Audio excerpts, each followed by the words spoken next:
Hola, ¿qué tal? Mi nombre es Emilio Maldonado Garza, soy estudiante de la Facultad de Ciencias Políticas y Sociales, modalidad SUAYED de la UNAM, por la carrera de Relaciones Internacionales. Hoy, en nuestro apartado de la materia Lenguaje, Cultura y Poder, hablaremos acerca de la economía de los intercambios lingüísticos. El lenguaje nos rodea, es parte de nosotros, nos comunicamos con él, lo entendemos, lo percibimos y desde muy pequeños somos parte de él, queramos o no.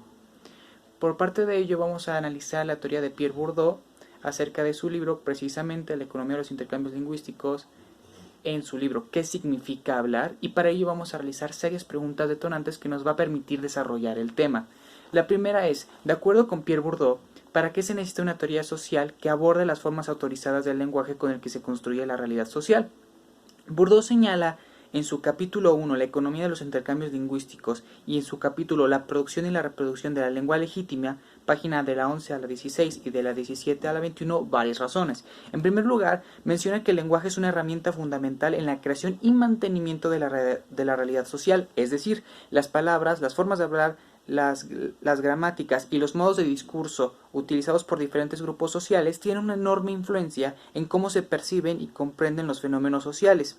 Por lo tanto, es necesario comprender cómo se utilizan estas formas autorizadas del lenguaje para crear y mantener la realidad social. En segundo lugar, las formas autorizadas del lenguaje a menudo se utilizan como herramientas de poder y dominación. Los grupos privilegiados y poderosos tienden a imponer su forma de hablar y de comunicarse como una norma, lo que a su vez refuerza su posición en la sociedad. Por lo tanto, es importante entender cómo se establecen y se mantienen estas formas autorizadas del lenguaje y cómo se utilizan para mantener o desafiar las relaciones de poder existentes.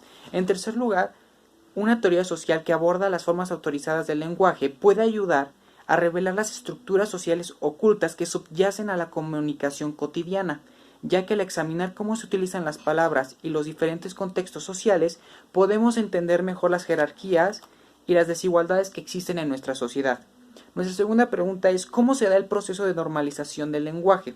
Volviendo al capítulo La producción y la reproducción de la lengua legítima, en sus páginas de la 22 a la 24, indica que el proceso de normalización del lenguaje se da a través de una serie de mecanismos sociales que se utilizan para establecer y mantener las formas autorizadas. En su análisis, Bourdieu identifica tres mecanismos principales que se utilizan para normalizar el lenguaje. El primero es la educación, señalando que es uno de los principales mecanismos mediante los cuales se establecen y mantienen las formas autorizadas del lenguaje, ya que a través de la educación formal se enseñan normas gramaticales y discursivas que se consideran correctas y se utilizan como criterios de evaluación y valoración. El segundo son los medios de comunicación, ya que difunden y promueven ciertas formas del lenguaje y discursos como normas. Estos medios, en un sentido masivo, tienen una gran influencia en la difusión de las formas del lenguaje que se consideran aceptables y legítimas. Con la llegada del Internet y las TIC, esto se ha intensificado. La tercera son las instituciones políticas, como el gobierno y los partidos políticos que contribuyen a esta normalización.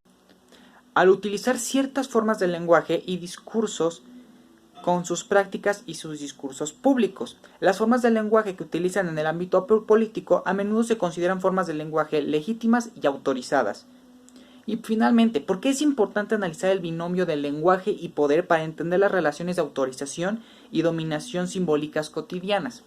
En el subtema La unificación del mercado y la dominación simbólica y separaciones de distinto valor social, de las páginas 24 a la 31 del mismo capítulo, Bourdieu argumenta que las formas autorizadas del lenguaje se utilizan para establecer y mantener las relaciones de poder existentes.